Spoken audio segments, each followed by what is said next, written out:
Web Media dhugaa ummataaf. Ayyee galatoomaa na simachuu keessaniif salaamu alaikum warahmatullahi wabarakatuh.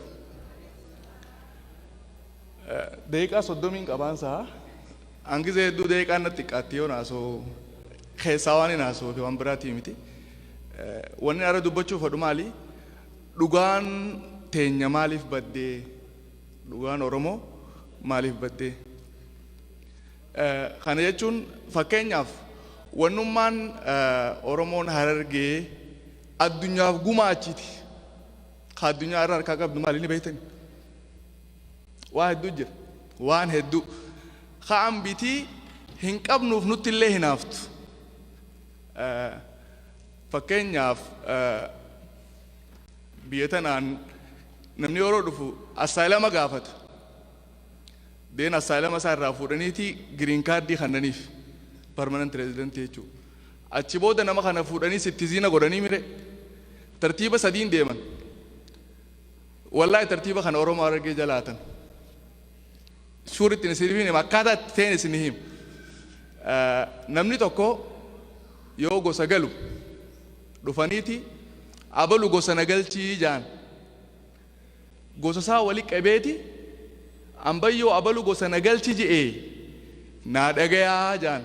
First step naa dhagayaa. Dhageenyee jaanii kaanii deeman. Amma tokkoof nama kana qoratan. Maaliif dhufee nu keessa? Maal dhabee dhufee? Maal balleessee dhufee? Amma tokkoof eega qoratan booda wali qaba ammaas gosa saasan. Abaluu gaafa dabre naa dhageessan san arra garan naa dabarfadhaa jaan. Amma tokko qoratanii mi? Yoo badiin irra mul'ate ilmoo gararraa baate gara qabachuu didee jaaniin. Hafeechuu asaayilamni isaa dinaa ta'e jechuudha. Yoo badiin qabaanne immoo gara sii qabannee jaanii ka'anii deeman ammas. Amata lamaaf lammada qoratan ammallee eega nu keessa dhufe akkamii heeraa seera keenya fudhatee jireenyi isaa maal fakkaataa waan jiru qoratan. Amata lama gizee fixe ammallee dhufee wali qaba. Ambayyoo abaluu keenya ka gaafa dabre gara naa dabarfattan san arra naa dhalaa jaan. Yoo badiin irra mul'ate gara shafii tahee jaaniin. Yoo badiin irratti mul'anne immoo siidhallee harkadhuu jaaniin.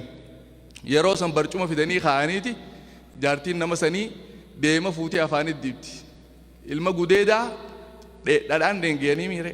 Ka guddifataa immoo deemaa meessan. Garagarummaan takkitti san. Kana jechuun maali? Naa dhagaya jechuun san asaayilam jechuu gaafachuu jechuu gaafiidha si dhageenya jaaniin. Gara naa dabarfadhaan san green card jechuu akkam fayyadamanitti. Naa dhalaa jechuu san immoo citizen jechuu. Steppiin sadeenuu nurraa fuudhamee beekaa. Ani waan kana gaafaan biyya jiruun kitaabatti barreesse. Immoo yeroo nas dhufee asaalama gaafadhuun arke processa kana rabbiin narra gaadha. Hin beeku san dura. Asumattiin itti dhufe. Immoo keenya saniin quba qaba. Kana caalaa ammallee like 2017 Oosaan ture DC'tti Professor Asmaroon faadhaa wal agarre. Oromoon torbaan hin qabu jee. Akkasii miti barni qabaan jeen. Akkamitti jee. Gama bahaa kana qorattee hin jeen. Hin qorannee naan jee. Duuba Oromoo itti himaa walii galchitaa hin jeen. Inni naannawa Booranaa qorateeti torbaan hin qabu beekan. Naannawa Harargee kana immoo torbaan afurii jiraa baatii keessa. Torbaan afuranuu maqaa if danda'ee qabaa. Torbaan jechi ja'uu takka lama sadii afur shan jaha torba. Torbaanii waan marfatu torbaa marfatu jechuun torbaan achirraa ka'a. Torbaan duraa dhaloota jaaniini. Torbaan lammeessaa addeessa jaaniini. Torbaan sadeessaa goobana jaanii. Torbaan afureessaa dukkana. Akkasitti afuranuu maqaa qabaan jeen. An kana quban qabuu jee. San qofaa mitiin jeen. Gama Harargee kanatti yeroo lakkaawwan torbaan kun hundi guyyaan torbanuu maqaa if danda'ee qaba. Fakkeenyaaf dhaloota jechuun torbaan duraatii torbaan duraa kun torba jennereef bito taalboojii buusan koba jireessa alkaajima wa'ina irfi jannaan torbaan duraa jaaniini. Torbaan lammeessaa addeessa jaaniini. Addeessu kun basa duraa basa boodaa carrooytaa qara salbaanaa dureetti jaanii jirti torbaan sadeessa goobana jaanii goobanami qardaaduma kurbicha rumaasaa rawaadaa qadaadana areerii ballo baatii gideen tilakkaa'u edaa Harargee onde kasii ni jirti naan jee ni jirti jeen haarattiin qorachuu qabaa jee wanni isin jechuun fedhe maal asirratti dhugaa fi abbaa barbaadaga abbaatu dhugaa fi barbaadetaa jechuun fedheeti leevila Oromoon dur irra turte ilaa arratti jenereeshinni keenya hin dhaqqabne ka isaan dura dabarre seenee garuu isaan dura hin dabarre arra nuti maal jechuun jirra kaan Itoophiyaa faristii jee lakki hin taane Oromoo faristii jaan lakki hin taane Harargee faristii jaa leevila kana Oromoon irra kutee ture duraan maali makiinaa takka yoo ooftu dhoqee keessa yoo seente if dura deemuu didde xiqqoo if duuba deebiftee ammaas if dura dabarsitaa mire waan akkasii takka arge kalee Oromoon namoomatti amana ani namaa jaa Oromoon osoo akkana gadi hin buusin jechuudha sandinnaani isin Itoophiyaadhaa fudhadhaa jennaan lakkii aan Oromoodhaafi xiqqoo if duuba siisee jechuudha makiinaa ammallee if dura deebisuu qaba nuti Afriikaadha jenna Afriikaa faristenneeti Afriikaa faristira dabarsinee bakka dura abbootiin teenya qabatte gartee namaa kaja'u achirra deebin ani namaa sadarkaa jiru maaliif hortee ilma namaa achirraa dhufaa mire yeroo lakkaawwate ilmi namaa walitti hin galu nuu hitti olii galee achirraa adami galaa mire Oromoo jenne Oromoo haxabbooti xabboo waaqoo daadhii uttee bittee walaabuu jillicha dawaarii oofaa sharaa haad rooboo doorii xabboo mormoor maamma warar waayif dhoodaa marrii galaan waado shankar ram jeebuu battaan kanaubaan noobaan kanabiyyallaanuu nabiyyallaanuu kalamaak lama khayrat yerat kamakleel makleel anuk anush khashiis shiis ka adam kabiyyeeti Oromoon akkana lakkaawata sanaaf namaa jaanuti Oromoon namoomarra qabate jechuudha Oromoon reefu waraqaa takkaan asirratti dubbisee waldiddaa araara maal kajoo dhumti lolaa irra fiinxeen lolaa araara jaa Oromoon lola booda araaratti amana Oromoon habashaan lola booda balleessutti amanti kanaanaa miti kajee qorataa biyya Ingiliiz ka lola Minilikii wajjin lola gama bahaa kanarra raawwatame hundarratti hirmaate Minilikii wajjin Donald Smith jaanii isaatu jee Oromoon lola booda araaratti amanti Minilik lola booda balleessutti amanaa hawaasa san yoo moo'ee ni balleessa jenereeshina san Oromoon immoo namni even wanni sin beeytan amma yoo namni lama wal lolee irratti walitti hin dirmatu Oromoon yoo irratti dirmachuu dhuftellee aboo dhiisaa kaa inni namaa miijaan inni namaa miti naannoo kudhufo jaan naannoo biraa deete mutaa balau irra wal yaaman Oromoon immoo san hin qabu inni namaa miti hija dhugaa Oromoo tanaaf bahe wanni nama jechuuf fadhe maali leevilli keenya bikkiitti deemuu qabnu namaa kajoo san irra dhaquu qabna makiinaan dhoqee keessa teegati duuba deebisanii if dura oofuunis numa jirti baga deebine Oromoo faristi irratti immoo namarratti deebuu qabna kan addunyaa wanni itti caalleen kalee assaayilamoo addunyaaf hannuu turte Oromoon karaa ambaree funta naa dhagayaa gara naa dabarfadhaa naa dhalaa isin hin jeessaniin jechuudha araar qaboos akka itti araara buufattu qabde Oromoon naannoo Harargee kanatti namni amma yoo nama ajjeechaan gosa sadii taseessa batteessaa fi dhima jaaniin taseessa jechuun namni lama wal lolee tokkotti yoo darbatee onni san nama biraa dhoyte tasa nama san dheemi leevila itti ilaalamuu qaba taseessaa jaaniin namni lama magaalaa waliin bahee akka nasiibaatti yoo wal lole achumatti haaluu hin qabne jechuudha waan achitti uumamemi batteessaa jaaniin battaluma waan uumame jechuudha leevila itti ilaalamuu qaba kunis dhima jaanii namni lama wal lolee na eeggadhu jee halkan buuca qabatee takka mancaa qabatee dhokotee gartee itti qophaa'ee nama sanatti haaluu ba'a dhimaa jaanii kan addunyaallee arra oomisha sadeen sarara laalachuu jirti akka kunis keenyuma beeka si galte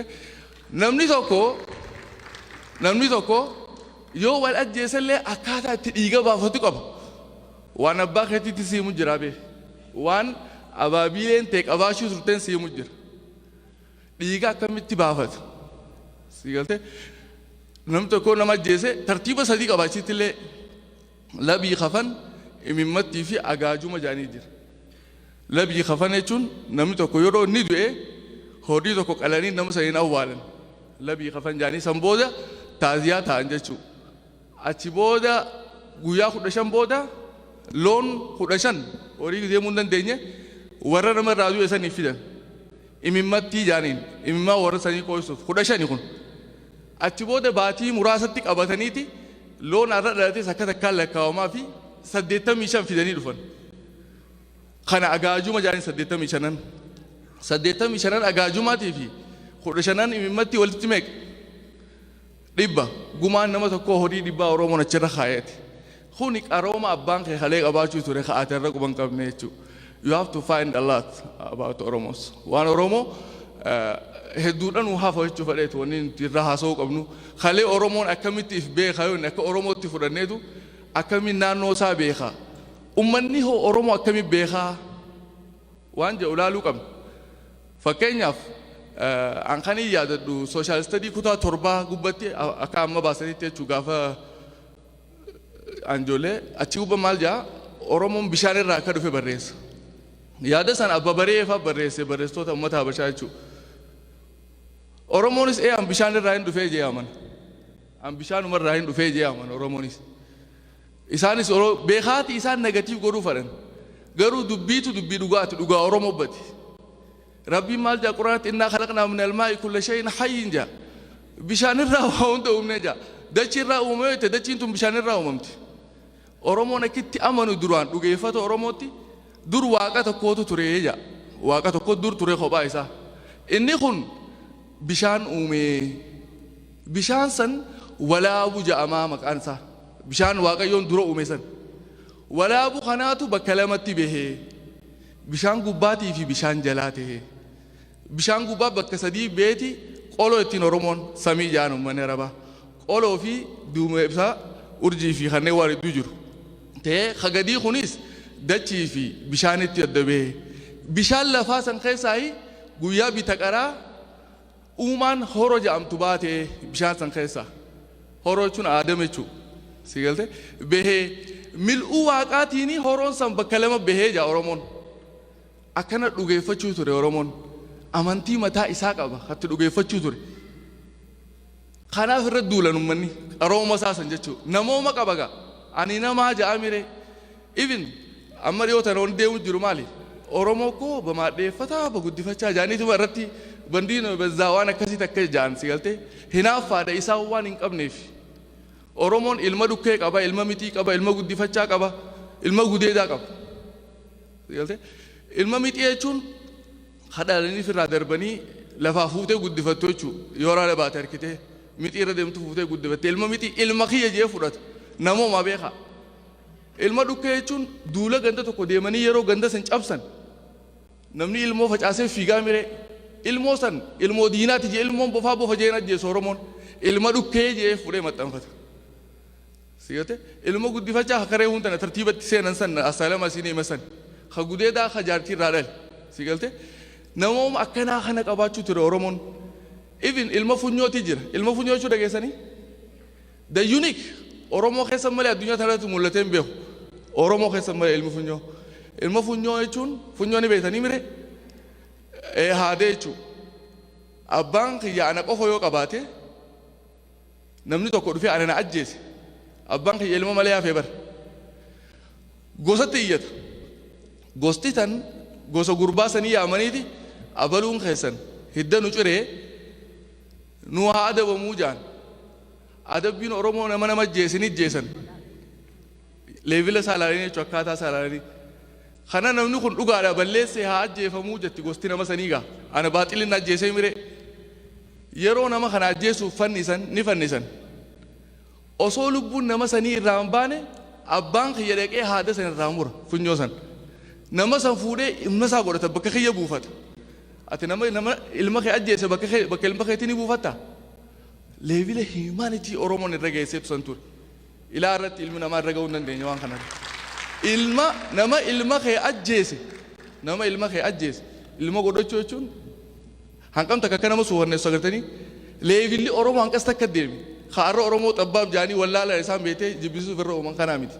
dhugaa Oromoo badee dhugaa haa barbaadnu wanni jennuuf tanaaf dhugaan Oromoo haa barbaadamtu sirna gadaa qaba gadaa durallee sirna mootiitiin bulee jira even queen of the era of the queen jaanii dhalaaleedhaan bulee jira Oromoon dhalaa shanii bulche hoyyoo gotoyyee laliile sooyyee qalloo qasooyyee akkoo manooyyee jaanii dhalaa shanii bulche Oromoo wal dura fuudhanii jechuudha sirna dhalaan bulchuutillee Oromoon qabaachuu tura abiyyilleen karuma san deemu jirana fakkaata I don't know so Oromoon qaroomaan guddaa ture Oromoon waa hundaan guddaa ture humanity first jaa Oromoon namoomatti amana nama jaa nama jechuun amma anuma jennaami maa sambattan tura anuma jechuun uumaa na fakkaattu jechuun ija lamaan qaba ija lama qaba funyaan hin qabu funyaan qaba anumaa jaa hanqeef jaalatu yoo jaalate nama san namooma qabaa jennaama namarraa maal dhufe jechuun namooma agartan akkaataa uumama Oromoon itti kaayatu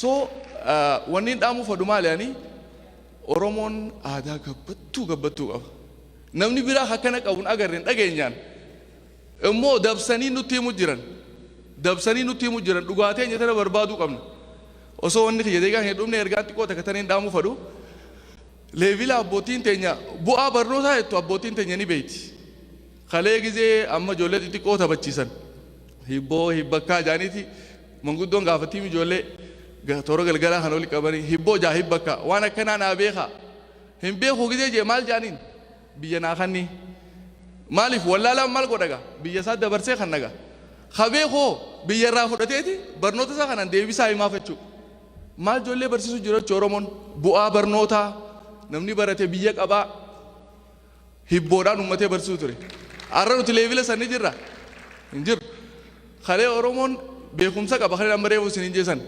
beekumsi kun lama tokko kadhalootaan qabdu kaan immoo barnoota beekumsaa fi barnoonni adda beekumsa gizee jennu fakkeenyaaf namni tokko abaarsa tokko jira ko Oromoon mana nama hundaa jiru kadhageessan waan beetu wallaali hawwan maal jaan mucaa waan akkanaan gootu waan beetu wallaali siin hin ja'u jaan jala kaaya siin hin ja'u durnuma jaanii waan beetu wallaali wanni ati beetu maali dura akka haadhatee garaa baatetti ummaa isaa baatiim daa'imni haadha baraka san booda abbaa bara adeera bara eessuman haboo ollaa baraa dhufa barnoonni duraa kanaa mire waan beetu wallaalii waan beetu kana wallaaltu maaliif kaan barnoota eega waan beetu kana wayyoo ite booda amma torba akkana taate mana barnootaa si geessan achirratti akka ida'aata harkattuuf barnoota jaaniin kana immoo har'a maaltu dhufe mana barnootaa gizee deete ilmi namaa jaldeessarraa dhufe nama qaraasanii mire ansanumaan qare ilmi namaa jaldeessarraa dhufe hin dhufne yoo ta'e eegsiidha Oromoon immoo ilmi namaa bishaan irraa dhufee jaa kuni maali tokko barnoota jechuun katti idaattuumi tokko immoo kawnuma waan barte kanaa itti wallaalchisanii jira falfala ittiin Oromoon waan obeetu kanaa itti wallaalchisan amma nuti barnootaaf dheennee falfalmne gallee jechuu bar jaldeessarraa dhufee nu barsiisan gaa daas dhugaan Oromoo dhokottee wanni jennuuf kanaaf abadan dhugaan Oromoo barbaadamuu qabdi ammas nama biraarraa hin eegina nama biraarraa inuma hin eegina namuu ka viidiyoo kana ilaaluus haa ta'u ka mana taa'e ilaaluus mee manguddoo la hubultan hooma gaafadha hooma takka isin himan waan sanirraa waa fudhatta akkaataan itti afaan keenya uumamu akkaataan aadaan teenya hundinuu addunyaa irraa adda afaan keenya addunyaa irraa adda Oromoon maqaan kee eenyu jaami yeroo dhufeemni maal jaa maqaan kee eenyu jool bara aboo ati maqaan keenya gostami gurbaa eenyuti jaan hin jaane wanta hin dhageenye manguddoon ammallee aboo ati gostami maqaan keenya ilma eenyuti jaan aadaaf qabnaami amantittis maal jaa inna khalaqnakum shu'uban wa qabaa'ila litaarafu jaabar akka wal beeytaniifi jaa Oromoo maaliif si gaafata si beekuu fi mire qaroomni keenya guddaa ture eessa ture qaroomni keenya guddaa arrammoo yoo ati akkasii gaafate gosummaa qaba namni kun jaan ifiif waan hin qabneef kaayisaan ifiif booddee waan hin qabneef abbaa takka abba torban lakkaawatan abbaa sadii afur yoo lakkaawwan Oromoo dhufan seexaan noo jaarichuu ofirraa dhiisan hin lakkaawatan abbootii isaaniitu soo dhugaa Oromootu badee dhugaan Oromoo haa barbaadamtu Oromoon kalee akkam jaaramu amma namni waa'ee konvenshiina kanaa namaan na gaafate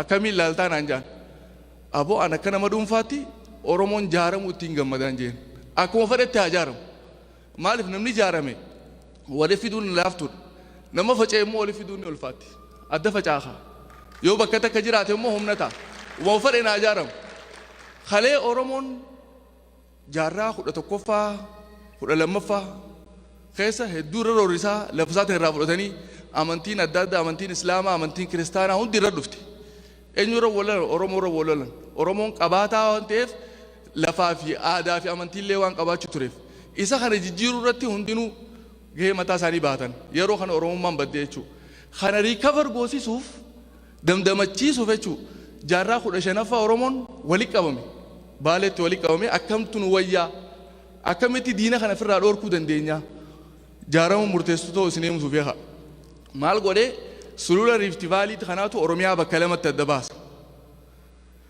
Oromiyaa tana gama bahaatii fi gama dhihaatti adda baasa bakka lamatti lamaan gamanaa fi kana ituu humbannaa fi sikkoo mandoo jaaniin sadeen gamasitti hafe sabboo goonaa qaama boorana yennuun kana maccaatuu lamni kawalakkaa jiru kana raayyaa fi asaboo jaanii gama kaabaa warra jiru san shan kanatti istiraakchara lafaa qabaachuu ture akkasumatti odaa shan qabaachuu ture odaan shaniin dhageenye ituu humbanna ogaa dhufte odaa bultuun qaban sikkoo mandoo ogaa dheete odaa roobaa qaban sabbo goonaa gidee dheete boorana bira odaa gaareessaa qaban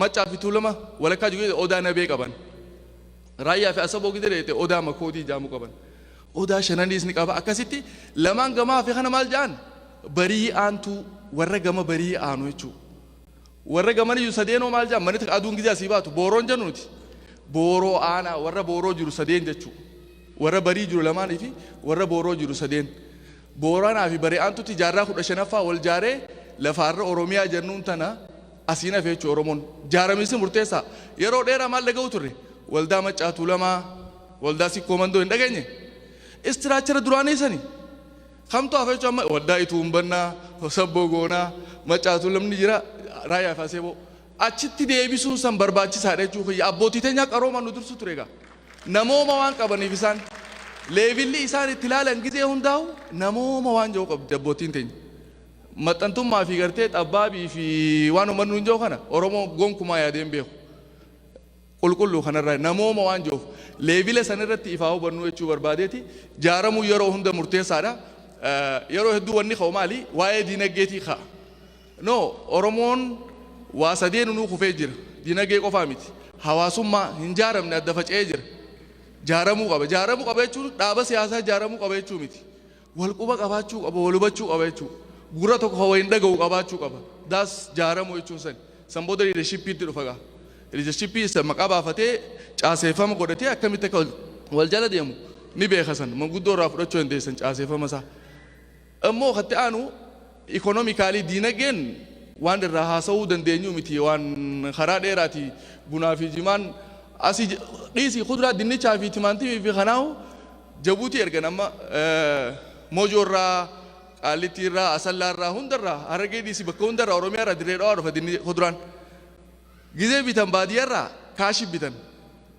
daldaltoonni kan jechuudha eega qafiira dhufe booda Somaaleen dhuftee qafiira irraa fuuti maaliin fuuti liqiin achirraa eegalti fuudhanii Jabuutii geessanii gurguranii maallaqa yoo fadhan ni bade jaan yoo fadhe akka fadhan jaanni maallaqa san gad deebisan lakki akkasin goonu nuti maaliif hin daldallee jetteeti naggaadeen teenyeef fi eegalte Jabuutii geessu gizee dinnichaa fi timaatimii makiinaan fe'amee Jabuutii dhaqe gumruuka Jabuutii keessa tursiisan beekaa waraqaan maarreen dhumne dikiraasiyoonni dhumne maarreen dhumne jaaniin timaatimii fi dinnichaan guyyaa lama makiinaa keessa taa'ee jechuun bishaan baase aboo kasaarree nuti isaanuma jala dalaganne firraa hin dandeenyu jaan teeknikaalii hawaasa keenya torchuu godhan jechuudha lagni raamisa akkamii akka jaarame akkamitti akka diigames ni beektan arra haa jaaramnu jira Oromoon amatti 27 duruma manguddoon laga raamisettee jaartee jirti booranaa bareentuu jaanii jaaranii jiran garuu rakkinni jiru maali nuutu ifiif wal diigaa wal jaarraa hadiigus nuti maaliif dubbiin waan beetu wallaalii sanigaa if baruu qabna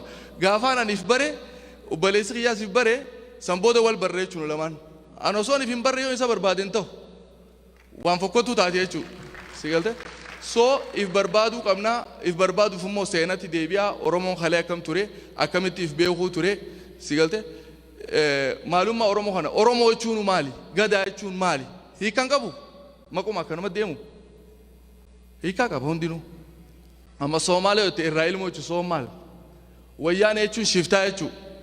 Amma raayyaa fi asaboo qadamaa wayyaanee jaanin Tigiroonni abbootii teenya isaan irraa dhaallee jaan nuti daagamaa wayyaaneedhaaf hin jaamallee zeenaa ifaan nuti shiftaa lammee isaati shiftaan duraa isaani bara 1928 Haile Sillaaseen xiyyaaraan isaan tume egaa sigaltee raayyaa fi asaboo jechuudha. Even gaafa xaaliyaan dhufee xaaliyaan gizee biyya irraa deebisan abbichuu dhageessanii tulamaa kana abbichuu nagaa nagaa qarreerra marmaariini achittuu nagaa nagaa qoreensi waraanii jaan wallee keessatti abbichuun san goota xaaliyaanii wajji duuluu ture xaaliyaan deebisuuf deemuu ture. Oromoo raayyaa fi asaboo immoo xaaliyaan kana jaalatanii Haile Sillaasee dha'uu turan. Maaliif isinii fi bulchuu qabdanii hoodhaa qawwee jee xaaliyaan dantaasaa fadhullee isaan sossobuu ture. Isaanis mirga isaa argachuun isaaniif ona turte. Abbichuu irra ajjeesee isaan. Haile Sillaasee ilma Tafarii Boqonnaan guddataati innis gamuma keenya deebi'a. Mangistuu Hayilamaariyaam waldee ayyaanaati innis gamanuma dhufu. Ilmi Yaasuu ilma Mahammad Aliiti. Wallo Oromoo Magal. Oromootu Oromoo diigaa jaameeti maqaan uu baasan immoo reaalitiidha. Arra nuti ilaaluu qabna gaa dhaloonni ammaa kun akkamitti if barbaada. Oromummaan kalee Oromoo jennu nama tokko yoo waan manguddoo keessa waan jiru tokko namni tokko yoo garaa qulqulluu ta'e aboo inni kun Oromoodhaan saajaan nama biraatti illee yoo ta'e bar fodhu Somaalee fodhu Amaara ta'u qulqulluudha jechuudha. That's the meaning of Oromoo qulqulluu jechuudha. Wikka biraan qabu. Oromoo ni beektanii filter godhu jechuudha. Ormeessuu jechuun qulqulleessuu jechuudha. Oromoo jechuun qulqulluu jechuudha. That's it.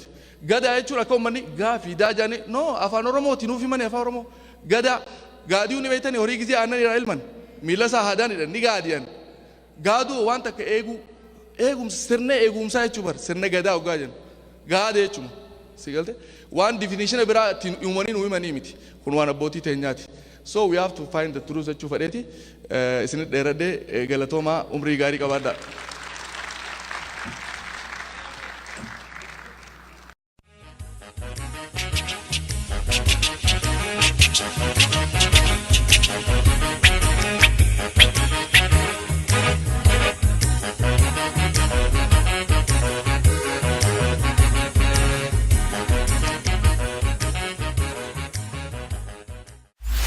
Web Media dhugaa ummataaf.